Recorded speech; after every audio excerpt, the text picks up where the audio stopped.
Bismillahirrahmanirrahim. Assalamualaikum warahmatullahi wabarakatuh. Welcome to my channel. Ahlan sahlan teman-teman. Di video kali ini izinkan saya sharing-sharing tentang bagaimana memanage uang ala saya gitu kan di pondok pesantren.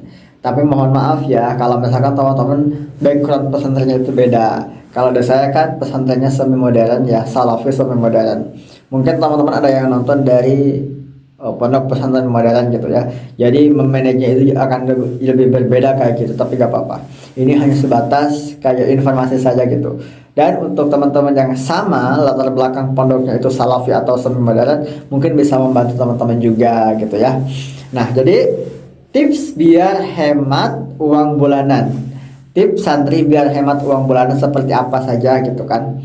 Karena banyak ya yang santri itu belum bisa mengatur keuangan, sehingga ketika dikasih orang tua uang itu bahkan untuk jatah bulan itu habis dalam waktu 1 atau 2 minggu saja. Berarti kan itu belum bisa memanage uang. Nah, itu kita kasih tahu atau kita akan bahas malam ini. Mudah-mudahan betul gitu ya, dan bisa teman-teman aplikasikan di kehidupan di pondok pesantren tersebut ya gitu. Lalu apa saja katanya 7 tips itu? Nah, pertama, kalau misalkan teman-teman mencoba untuk menjadi lebih baik segi ekonomi, coba pisahkan mana antara kebutuhan dengan keinginan. Poin pertama, pisahkan uang tersebut itu berdasarkan kebutuhan, bukan berdasarkan jumlah uang. Misalnya contoh, dikasih uang oleh orang tua itu 500.000 teman-teman. Nah, 500.000 itu misalnya 200.000 untuk bayar kayak syahariah, keperluan pondok pesantren, apalagi kayak kitab gitu kan, kitab, pulpen dan lain sebagainya, itu 200.000. Jadi kita udah dipisahkan kan berdasarkan kebutuhan. Yang kedua misalkan sisa 300, kemudian apalagi ya 100.000, 200 lagi lah, 200.000-nya lagi untuk misalnya uang jajan selama 1 bulan. Misalnya uang jajan 1 bulan 200.000. Nah, sisanya itu 100.000. 100.000 bisa teman-teman gunakan kayak untuk apa ya, dana darurat. Kalau misalkan apa tiba-tiba ada udunan atau iuran kobong atau asrama, kan bisa digunakan dari uang darurat itu. Atau misalkan ada kebutuhan mendadak seperti misalnya qadarullah misalkan ya, mohon maaf naudzubillah sakit tiba-tiba misalkan ya, kemudian pergi ke dokter, kan itu perlu biaya ya, bisa digunakan tuh dari uang darurat itu. Jadi jangan disatukan, pisahkan uang tersebut berdasarkan kebutuhan kayak gitu. Berarti tadi kan 3 bagiannya, ada kebutuhan hidup pesantren kayak syahriah, kemudian kebutuhan kita dan sebagainya gitu kan. Kemudian 200.000-nya lagi kayak untuk uang jajan kita sehari-hari kayak gitu. Nah, sisanya untuk bisa dana darurat atau simpanan atau uang dingin gitu kan, bisa teman-teman gunakan di kemudian hari ketika ada hal-hal yang di luar di luar kendali kayak gitu. Itu yang pertama ya. Jadi pisahkan uang berdasarkan kebutuhan, bukan jumlah uang kayak gitu. Yang kedua, pakai aturan tunggu 24 jam. Maksudnya kayak gimana?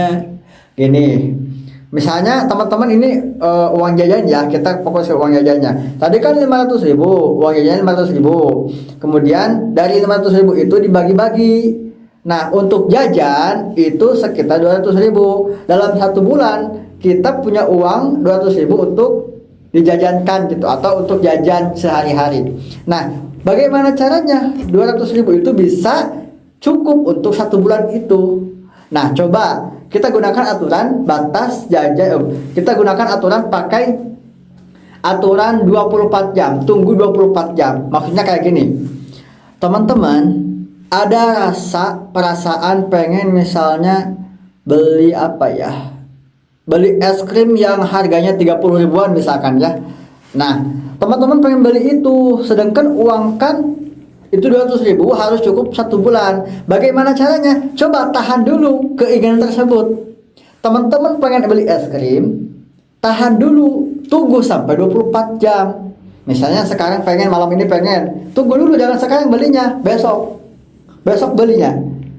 Nah, Tapi kalau misalkan besok itu gak ada rasa, gak ada perasaan seperti sekarang pengen beli es krim, oh itu mah mungkin hanya sebatas apa disebutnya teh, kayak godaan mata saja gitu, atau cuman lapar mata.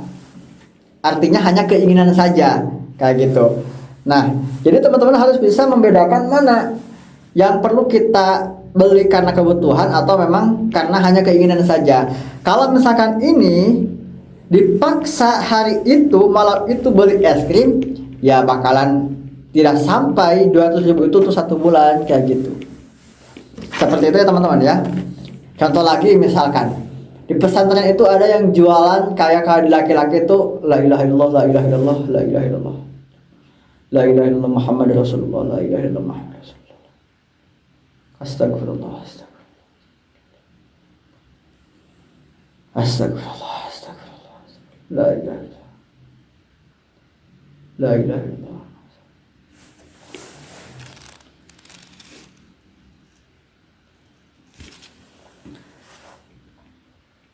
Ada gempa guys.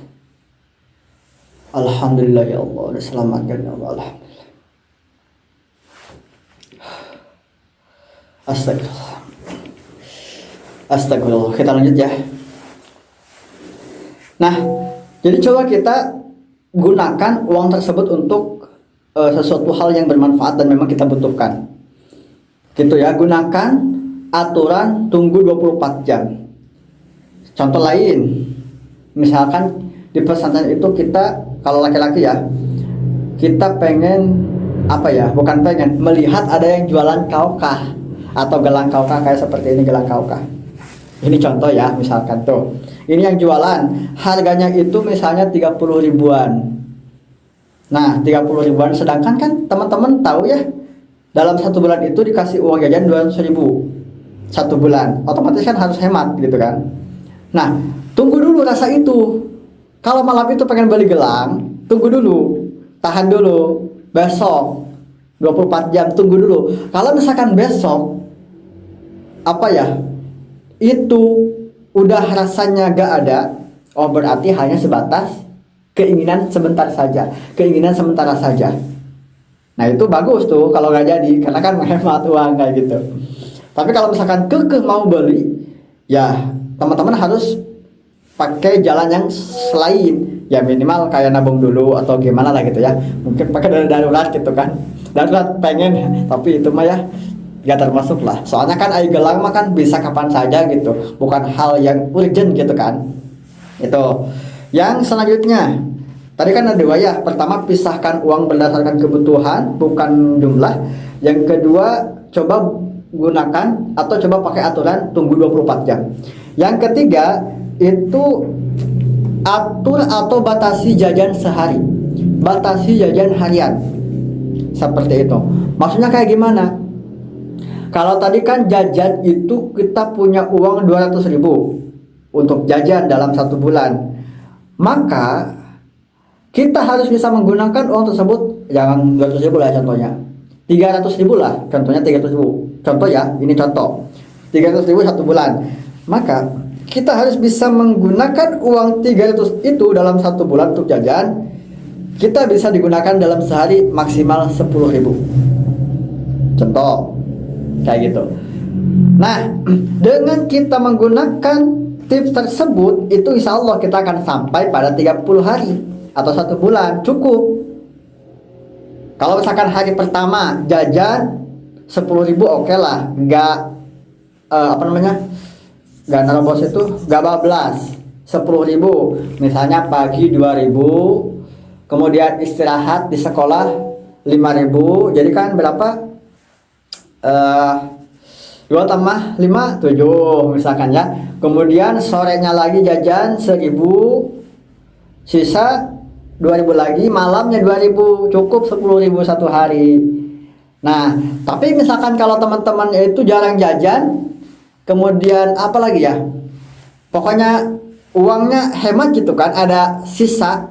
Misalnya 1 hari itu dari 10.000 sisa 6.000, atau dari 10.000 itu sisa 4.000, yang kepake 6.000. Nah yang 4.000 itu bukan gak harus dihabiskan, waktu itu gak harus, bisa disimpan, bisa ditabungkan, atau bisa digunakan yang lainnya kayak gitu. Jadi teman-teman gak harus menghabiskan uang sisa yang 6.000 tadi, sisa yang 4.000 tadi gitu kan, bukan 6.000, sisa yang 4.000 tadi harus dihabiskan hari itu juga, enggak. Tapi bisa disimpan untuk nambah jajan di hari esok, atau ditabungkan. Lebih bagus ditabungkan gitu kan, kayak gitu. Jadi ada batasan per hari. Kalau saya dulu ya izin ini mah, karena mungkin posisinya itu di pesantren yang memang jauh dari perkotaan gitu ya, gak kampung-kampung banget sih, cuman kayak pertengahan aja gitu. Disebut kota enggak juga karena kan di kabupaten, disebut juga kampung banget juga enggak, karena kan ada di berbagai di tengah-tengah pemukiman warga kayak gitu. Nah per hari itu saya ingat betul 7.000, ya 7.000 satu hari, teman-teman bayangin. Nah begitu juga sudah syukur sih.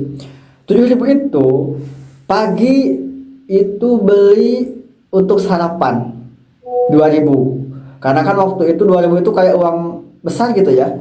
Cukup untuk beli 4 bala-bala. Atau kalau di mix itu 2 bala-bala misalnya 2 gehu. Kan enak ya. Maksudnya ada campuran kayak gitu. Bisa dimakan dengan nasi. Dan bukan hanya gehu bala-bala, bisa ditambah kayak sambal, kemudian apalagi kayak saus bumbu-bumbu kayak gitu kan, untuk menambah selera makanan biar enak gitu. Nah 7.000 2 hari sudah digunakan, sisa berarti tinggal 5.000. Nah biasanya dari sekolah disekolahkan itu jarang jajan sih, soalnya kan ada yang suka membeli, ada juga yang memang kan waktu istirahat itu biasanya kembali ke pondok, dan di pondok ada makan berat kayak gitu, makan berat, makan siang lah disebutnya, makan siang atau makan pagi juga kalau paginya gak makan di pondok kayak gitu. Nah itu bisa digunakan paling kalau ada 2.000 untuk jajan, kayak jajan apa ya, usus kalau di sekolah gitu ya, jajan usus, apalagi ya, kayak goreng-gorengan kayak gitu, nugget, apalagi nugget, cireng, bakso goreng dan lain sebagainya, itu 2.000. Soalnya kan suka di bareng sama teman-teman gitu kan, jadi teman-teman ada 5 orang, 2.000 ewang udunan, itu kan banyak, jadi 10.000 ya. Nah cocok tuh, jadi warak lah. Oke, berarti kita sebutlah habis 2.000 di siang hari, jadi 4.000, sisa 3.000 lagi. Asar sampai maghrib itu biasanya 2.000 untuk makanan lauk pauk namanya rencang sangu. Itu kan bisa kayak beli apa namanya, bihun oseng, kemudian tempe oseng. Emang kan dulu mah murah ya harganya, tapi warung gitu banyak. Nah 1.000 lagi itu biasanya malam itu biasanya suka ada yang jualan. Kalau waktu itu Kang siapa namanya ya, astagfirullah, pokoknya jualan bajigur itu dapat 1.000 waktu itu. Tapi kemudian hari itu naik jadi 2.000 satu gelas. Itu cocok tuh. Nah makanya kenapa 7.000 itu cukup, karena memang waktu itu 7.000 cukup gitu kan. Gitu. Belajar menghemat uang juga. Itu yang keberapa, ketiga ya teman-teman ya. Nah yang keempat, jangan sering ikut teman yang memang teman itu jajannya sembarangan. Maksudnya gak lihat harga, yang penting mah jajan gitu kan lah ya. Contoh misalnya beli es krim apa ya namanya teh, pokoknya yang kayak di cup itu kan, yang 5.000-an bahkan 6.000 kan kita mah dibatasi uangnya itu per hari 10.000. Jadi jangan maksain yang beli mahal-mahal. Kalau misalkan beli yang mahal-mahal itu dapat hanya 2 biji, 2 benda saja gitu kan. Itu kayak gitu. Soalnya teman-teman ya, jadi jangan ikut kepada teman yang memang teman-teman itu suka jajan yang di luar kendali kita gitu kan. Atau jangan karena apa ya, pokoknya jangan ikut teman-teman yang boros lah kayak gitu. Itu bagus sih kalau misalkan kita bisa mengendalikan diri. Kajian kena sorangan, kajian kena nyalira, tapi kita belajar menghemat uang daripada babarengan terus kita mengorbankan uang keseharian kita itu hanya karena ya takut ditinggalin temen, takut gak diajakin gitu kan. Janganlah seperti itu. Belajar mencoba untuk berkata aku gak ikut dulu ya untuk menghemat uang. Coba belajar kayak gitu. Atau misalkan sebutlah sebutlah namanya itu A. Hayu kita ke kantin atau ke kafe jajan kopi yuk. Nah, coba belajar. Maaf ya, hari ini aku nggak dulu, soalnya lagi menghemat uang. Bisa kan seperti itu. Jadi gak harus, hayu gas. Gak harus, ayo. Gak harus kayak gitu. Itu untuk menghemat. Itu ya tips dari aku. Yang kelima. Bedakan kebutuhan sama keinginan. Kalau tadi kan bedakan kebutuhan, pisahkan uang berdasarkan kebutuhan bukan nominal. Kalau sekarang itu bedakan mana kebutuhan, mana keinginan. Kalau kebutuhan makan udah pasti kita memang butuh, jadi terpaksa beli gitu kan. Memang harus beli karena butuh. Tapi kalau keinginan bahkan bisa ditunda, yang bisa digunakan kayak tadi tunggu 24 jam itu kan. Bedakan kayak gitu. Kalau misalkan butuh banget, ya boleh aja beli gitu kan. Tapi kalau misalkan hanya keinginan ya tunggu aja dulu, tahan. Yang keenam adalah selalu sisakan dana darurat. Yang tadi saya bilang ada uang dana darurat yang sisa 1.000 itu kan bisa digunakan kayak gitu. Tujuannya apa? Ketika ada dana darurat atau uang dingin itu bisa digunakan seperti ketika ada hal-hal yang mendadak. Misalnya tugas mendadak, transportasi, sakit, atau kebutuhan lainnya yang mendadak sifatnya kayak gitu ya. Itu pentingnya dana darurat. Kalau misalkan setiap hari darurat gimana? Ya saya juga bingung setiap hari darurat gitu kan. Tapi gak apa-apa, saya percaya teman-teman bisa mengelola uang gitu. Kemudian yang 7, nah ini yang penting. Penting, kenapa? Poin 7 adalah catat pengeluaran setiap malam. Ya cukup 1 menit atau 2 menit lah ya, gak harus banyak-banyak. Atau ini misalkan contoh ambil buku, ditulis hari ini pengeluaran sekian, jajan apa saja, misalnya somai, kemudian beli buku, beli air mineral karena di Kobong gak ada air misalnya, bisa kan seperti itu. Jadi ya gak harus lama. Tujuannya apa?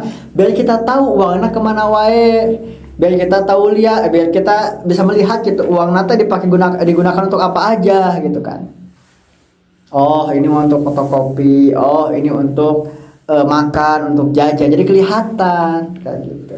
Di dalam seminggu itu bisa kita lihat kebocoran uang teh kemana wae gitu kan, uang teh disalurkan kemana wae gitu. Kalau ada catatan makan aman, kelihatan gitu, bisa kita evaluasi di kemudian hari. Tapi kalau nggak ada mah lebur gitu. Santri yang pandai mengatur bekal itu biasanya juga sedang belajar mengatur hidupnya.